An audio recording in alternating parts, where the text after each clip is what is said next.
rero iyi ministeri ikintu ikora hanini ni gufasha abagowe mu Rwanda bavuga imbabare gufasha abagowe kwita imfuvyi abapfakazi abadafise ababaseruka ko mu Rwanda bavuga abatafise kirengera uri mana ya kandi karyo uri mana ihindura ibihe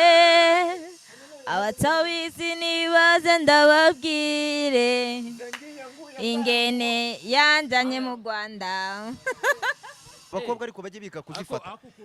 mujye mwiga kuzifata muzifate muzikomeze ku buryo zitaza kunyeganyega uyifate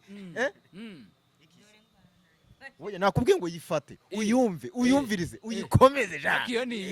iyo mu Rwanda washakiraho aba bantu baturutse mu gihugu cy'abarundi wabashakira kuri 07 94 63 84 2.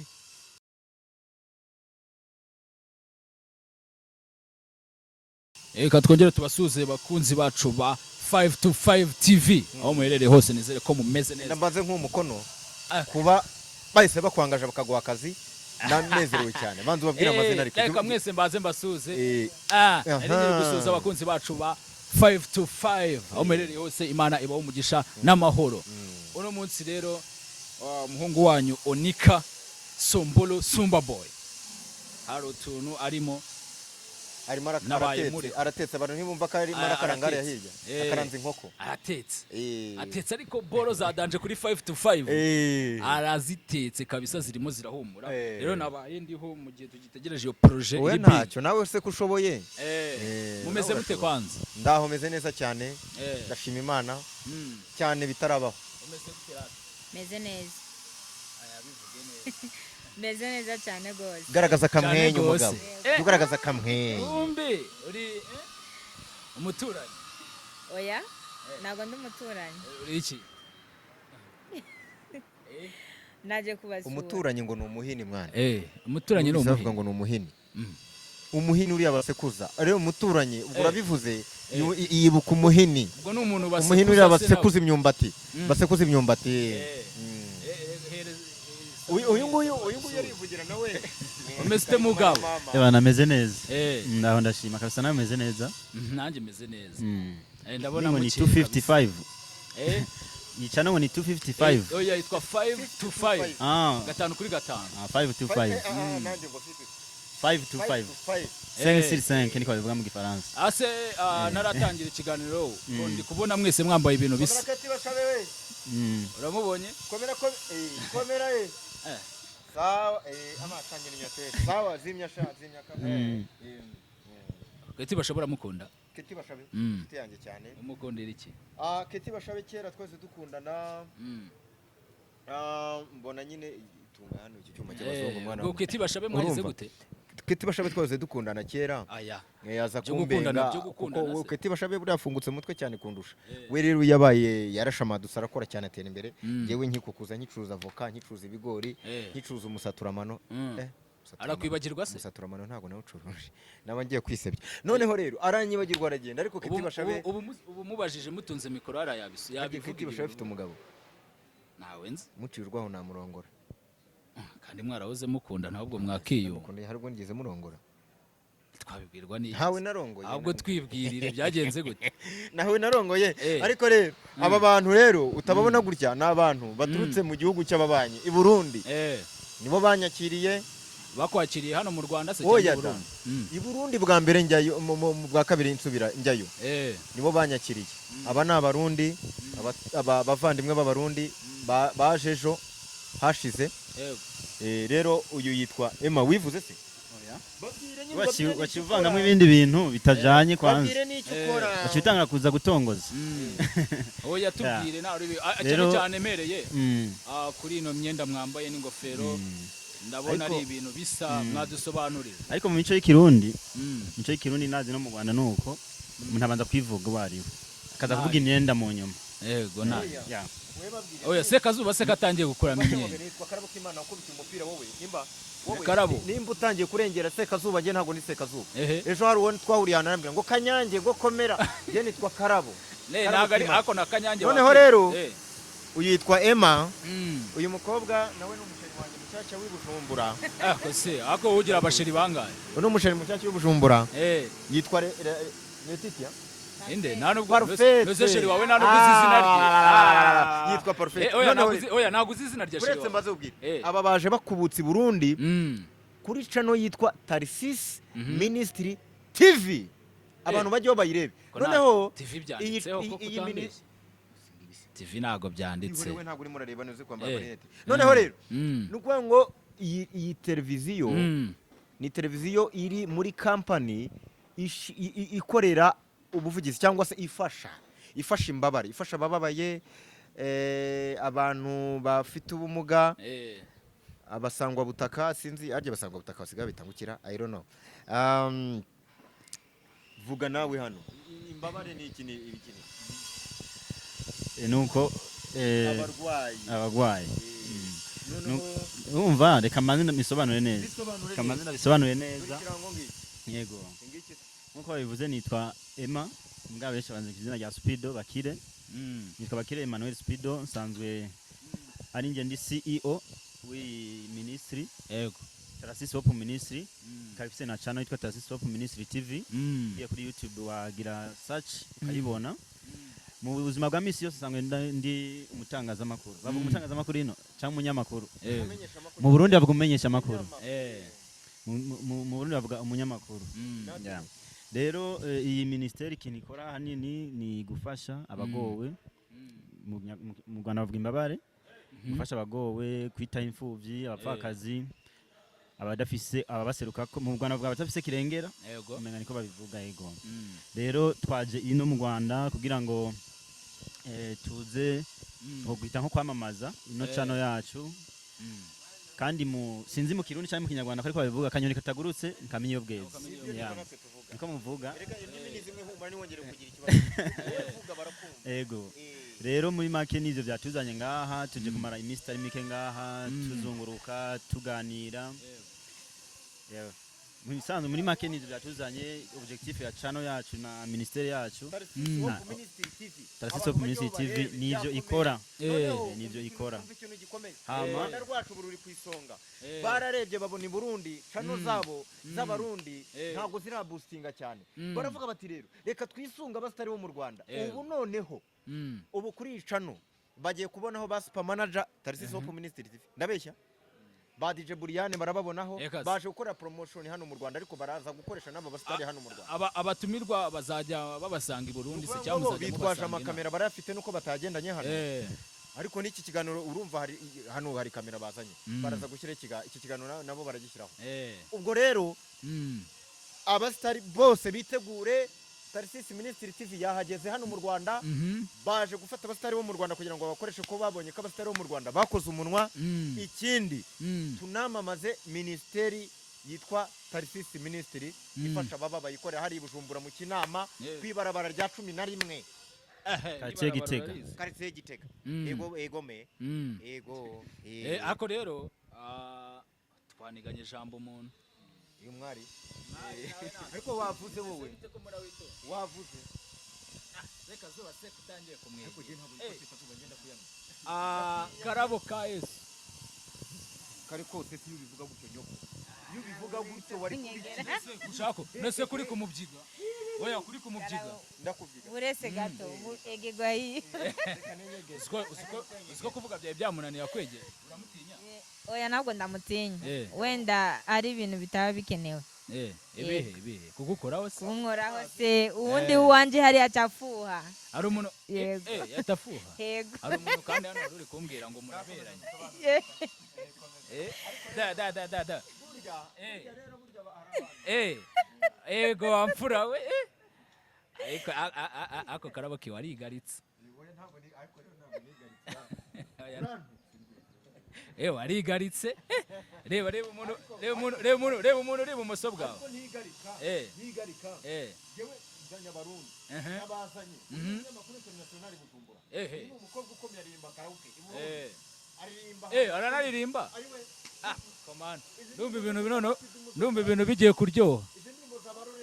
ariko rero yarazimye we roriro munzane roriro mukorere promotion hano ako se wogeza aho kurera ba Roriro promotion Roriro Satibi niyamuciyeho Roriro yarazimye nuko bavuga ko yazimye akarakara ariko Roriro mbanze nkubwiza ukuri warazimye pe nanjye ngo bashadiba ba Satibi baguciyeho ba Duramati baguciyeho Roriro kandi amakuru bampaye ngo urarya cyane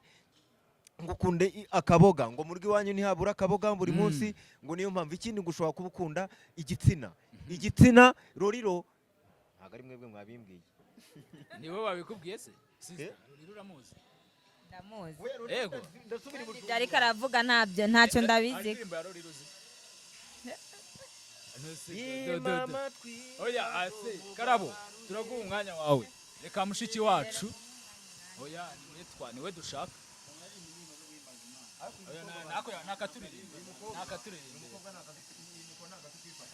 ndabizi kuno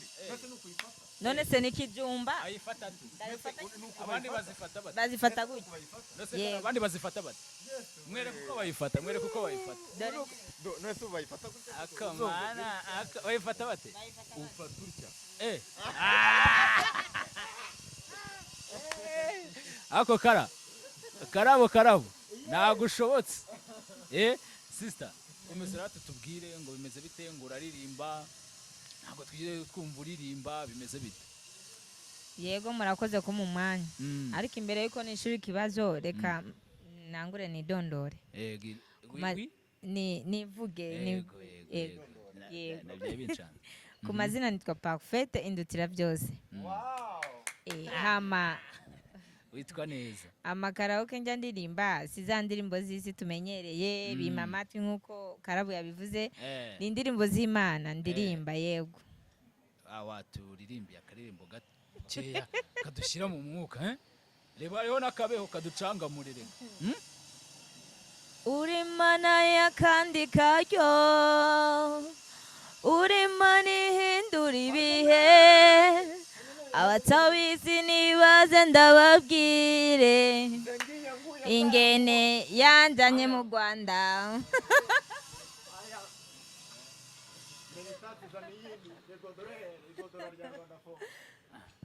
ase Karabo ko mbona ari kujya mu mwuka cyane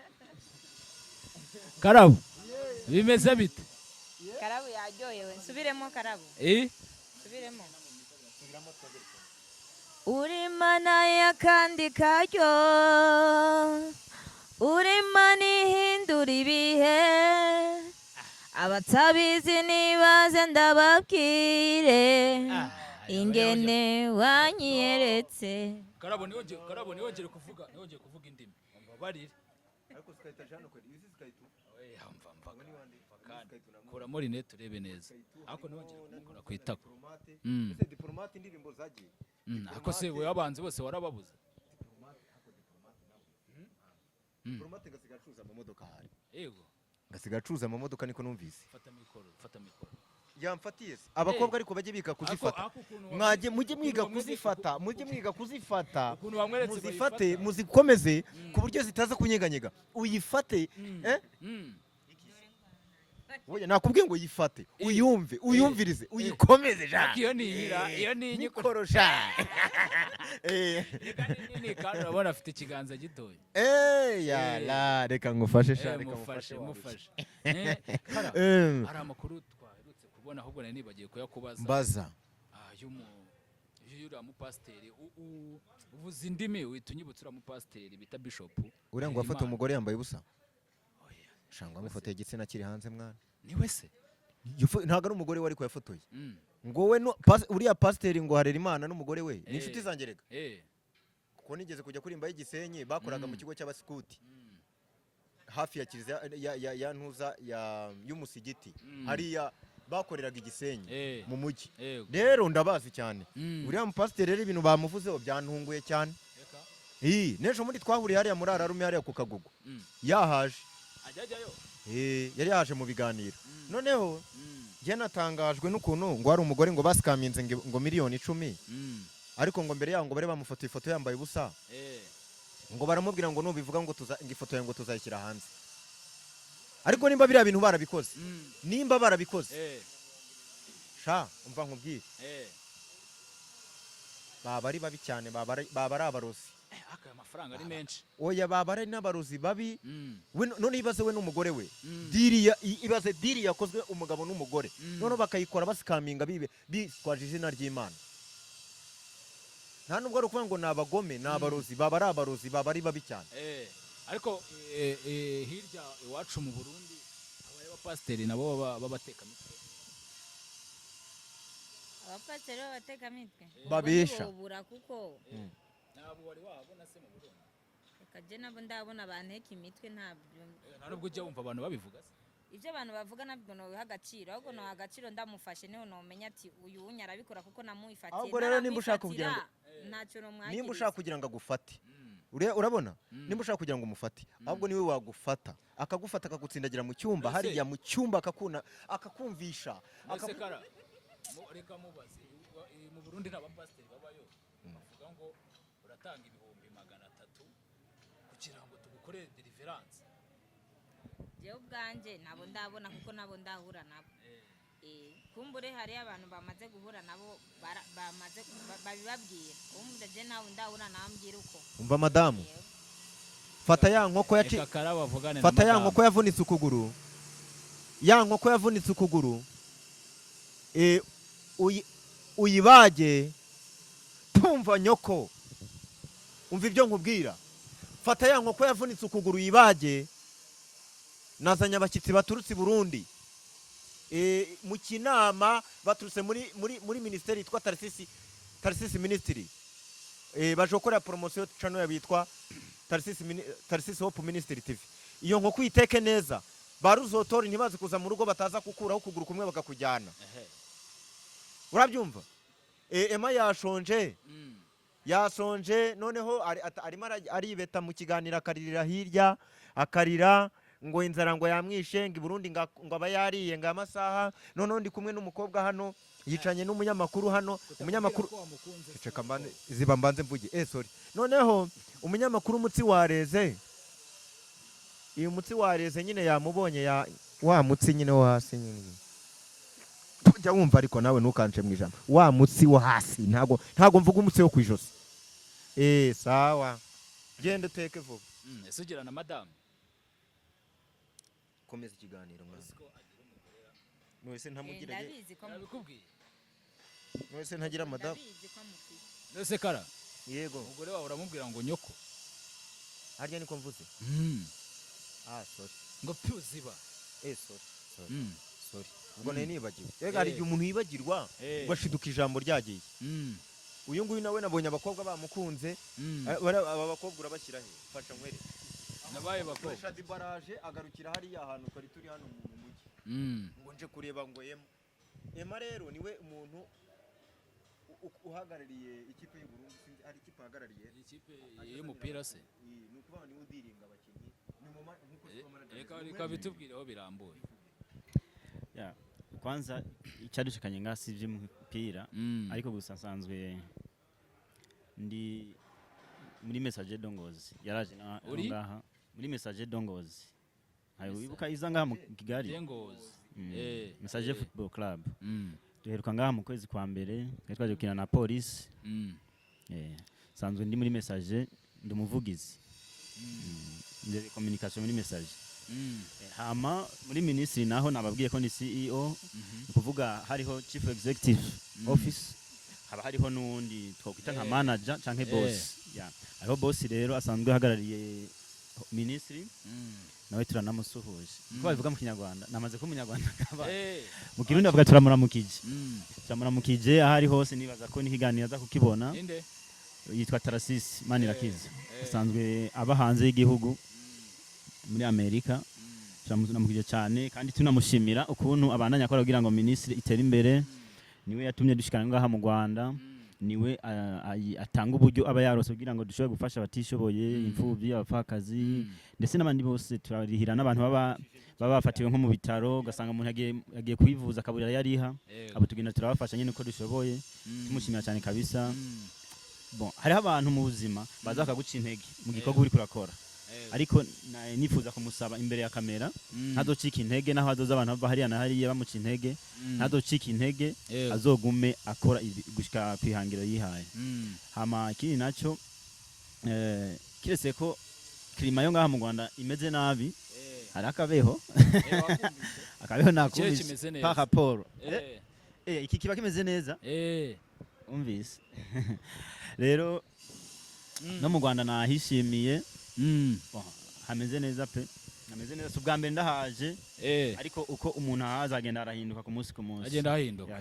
ariko hagati aho ngaho karaba afite irari murarizi mu Burundi irari bisobanura njye nari ndimo ndamubwira ndashaka kuzamutereraho utuntu twa uduki zanzara bashyira zanzara bagenda bagira gute nose n'igihimba kiba kigenda oya noneho rero oya ariko karabona ukatubeshya ndagutereshaho bagukubitireho utuntu twose basige neza kandi wibuka amaze kuvugana n'umugore we kandi nuriya yavuze ati sheri wanje nahava arakara nahava apfuha kandi urumva rero ko ari inkuba ni inkuba zibiri mu gicu kimwe ntabwo wongera gukora iki sheri wawe nimba babazwa n'ubusa ntabwo nongera kugutereta humura mwese muri nijye wakubwiye nijye wamubwiye ngo ashaka umukobwa mwiza nkawe asekara ubundi iyo ushatse umukobwa iyo uteretse umukobwa mwiza itegure guhangana ntabwo uzamurya wenyine no kuryana bijemo ntabwo uzamurya wenyine wamukoye zingahe asekara ubundi uko kuvuga ari ugutaruka wa mungani ndakuzi nk'umuntu w'umucukumbuzi ubuza amakuru urukundo ruri kuvugwa hagati ya Bishop Gerard na Mutesi nirwo urwo nirwo urukundo hagati ya Bishop Gerard Bishop Gerard na uriya mudamu ninde na kuriya mugore yitwa Mutesi nibyo nanjye nigeze kuba ca ahantu hariya mu Gatsata basomana iminwa ku yindi bagize gutya iminwa banuniranye karabo uvuga ibyuzi umva uvuga ibyuzi Gerard n'umuntu witwa Pastor Mutesi nabaciyeho hariya mu Gatsata akakaruza kagira introduction nabaciyeho hariya mu Gatsata Gerard yazanye arimo arakura umunwa Pastor Mutesi bameze gutya warabiboneye oya karabo tureke brag none hiyobore none ngo yari imeze gute bami aya ubwo naga ari ugusebanya koko bisinge nasebanyije he wowe nimba hari uwo wateretse ukamurongora ukaba urimo uramuhishira ibanga ibyo ntabwo mbizi rero wewe ngo wabonye bimeze bite bari baraho bateretana ariko cyo kuri cyo mbabwira urukundo rwa Gerard na Pastor Mutesi rurahari none ngiye kubatangariza ngiye kubabwira iki kintu breaking news Pastor Mutesi na Bishop Gerard ku itariki 20 z'ukwezi kwa 12 bafite mariage breaking news aka kantu umva ubivuge urumva breaking news Bishop Gerard na Pastor Mutesi ku itariki 20 z'ukwezi kwa 12 2024 bafite mariage ayo makuru wayakuye karabo umva reception izabera muri convention center ndabibabwiye breaking news ninjye muntu breaking ayo makuru wayakuye kandi ngiye mbikubwiye we menya ko ari ibya nyabyo abuse ko bameneye ibanga koko akara nawe nabanga ibanga se ryitwa nawe ibanga nicyo wibagiye kandi ngiye ndimo ndabapdatinga mbaha makuru breaking news umuntu witwa Irene Murindahabi yarakocoye ubu ari kumwe n'umugore barabana wowe ngwino tugende ujye kubara wenda ucire no mu maso urabeshya ngwino tugende wabahera mu maso y'umunyamakuru uriyubashye Jese ndi ntuza Jese ndi mba ntuza wa undi wari ugiye gutonga n'abanyamakuru babarira Irene ngo yakoze Irene yarakoshoye afite umugore babana hariya mu nzu ashize igihe kingana gite ashize amezi 2 Irene Murindahabi siko none numva ufite breaking news breaking news za dance dutemo nakandi twumve numva kushyushye none nkubwire n'ibindi use nkubwire za gahonga yiri use nkubwire ko mu Bubiligi uyu munsi use ko igitaramo cyarangiye kataraza use nkubwire ko hari ibindi bintu ako mbabarira nose kubera icyataraza none se ubwo nkubwire amakuru yose nyarangiye oya nyine tubwira impamvu ari gahonga yarataraza oya nabyo mvuze noneho icyo nzi cyo nuko ari kumwe n'uwo bazabana oya inde ko we wambabari uramuzi se aba mu Bubiligi se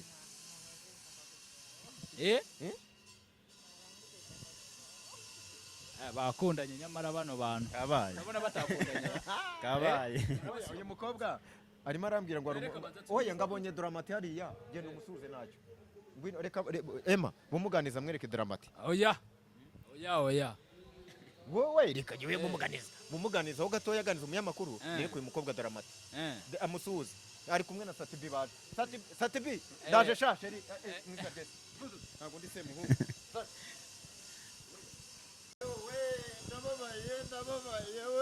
ndababaye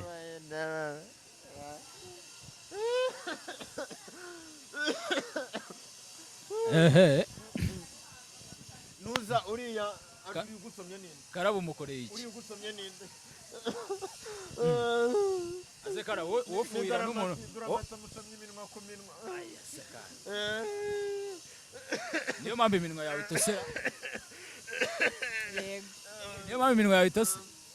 yego karabo kagufuira uri umugore musomye iminwa ku minwa ndeba umugore wawe utansomye ndetse n'umugore wawe reka kumfu nese Dramati araza kagusomera hano koko yako nta kundi reka nikarume we hura n'abantu basomana gusa ngaho Mutesi na Gerard ngaho Dramati n'uyu barasomanye baranyunyana acacaka ako nawe ntabanga ugira abanganya ariko wagira ibanga muri Kigali wagira ibanga ukabaho reka muri Kigali tuzunzwe no kumena amabanga yego ngaho noneho gira ibanga urebe udasazana ubukene iguse sinarigeze umva nkubwire ubu nureba nsanze ariko ndashaka mbanze niyo abantu bari baravuze ko Jihad ari umutinganyi oya reka mbiyame agutese kambiyame ahubwo mbabwire ikindi kintu nawe uvanga ibintu oya sibyo abatinganyi bije oya reka nkubwire hari abantu bagiye bavuga ngo Jihad ni umutinganyi noneho mbabwire no kuri Jihad agiye gukora mariage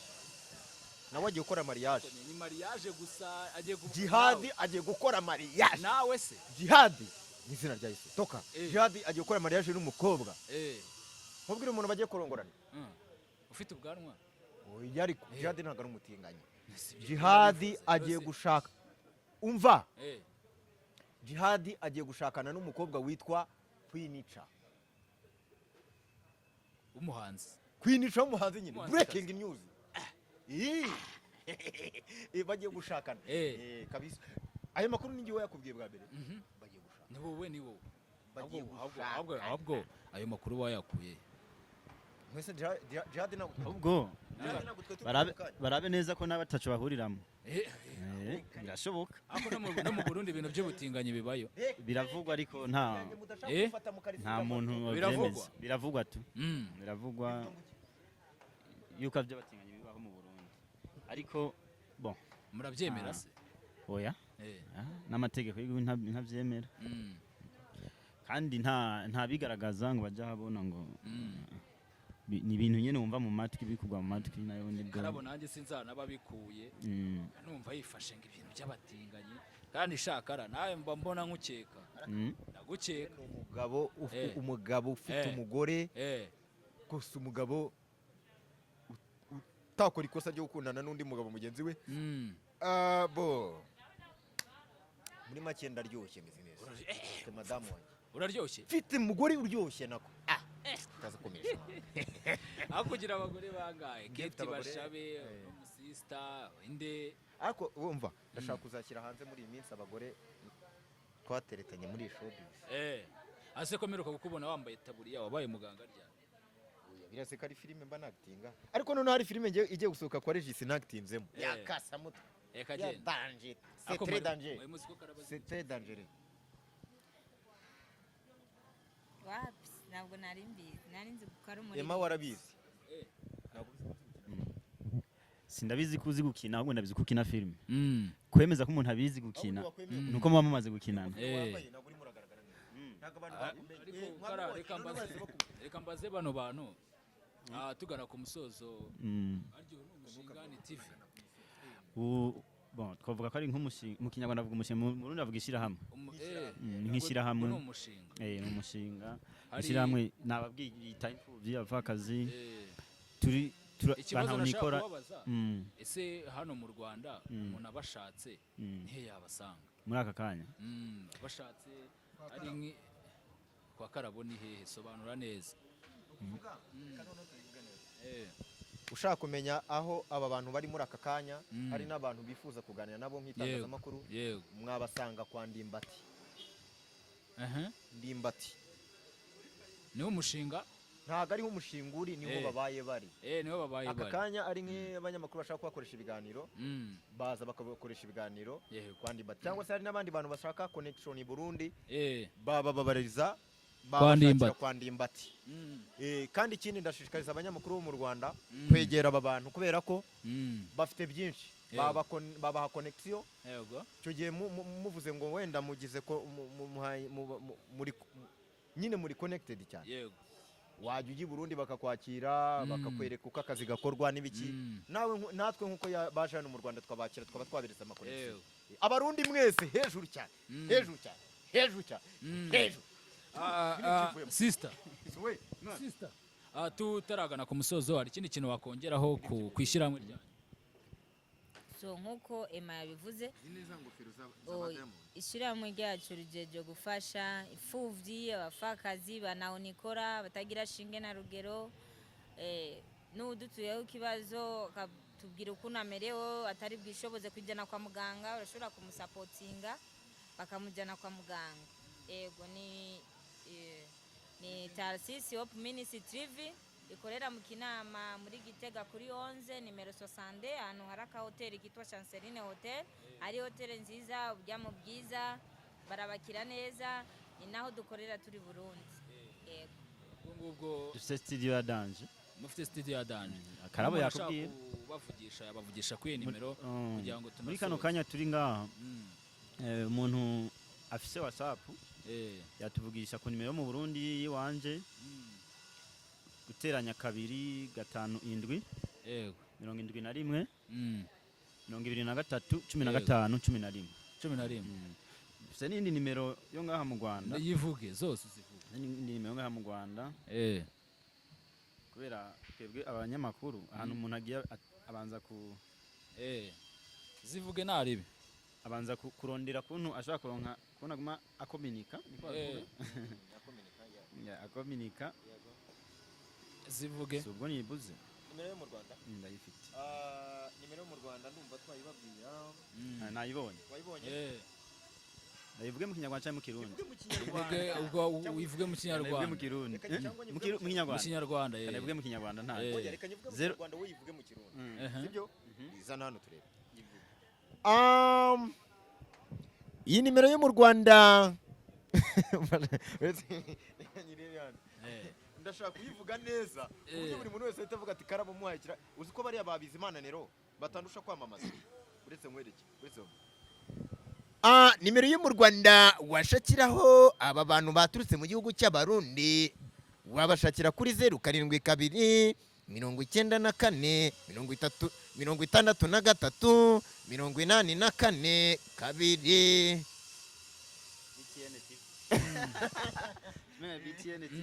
nizo ngizo nizo ni ikana yivuge mu Gifaransa nanje ntaje 0729 46 38 42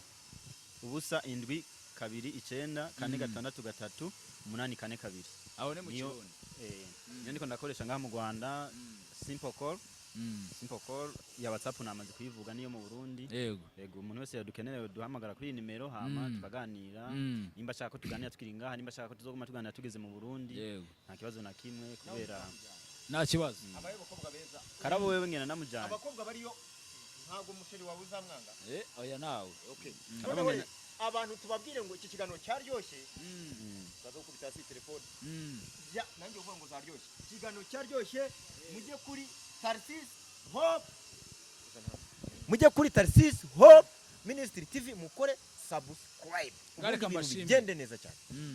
reka mbabwire ngo mwakoze mukore kudusura subscribe Imana ibaho umugisha nawe turabashimiye cyane Ego nawe Imana iguhe kuritonda cyane niko sanzwe nteye Imana ibaho umugisha karabo akakira ngo usezere gutya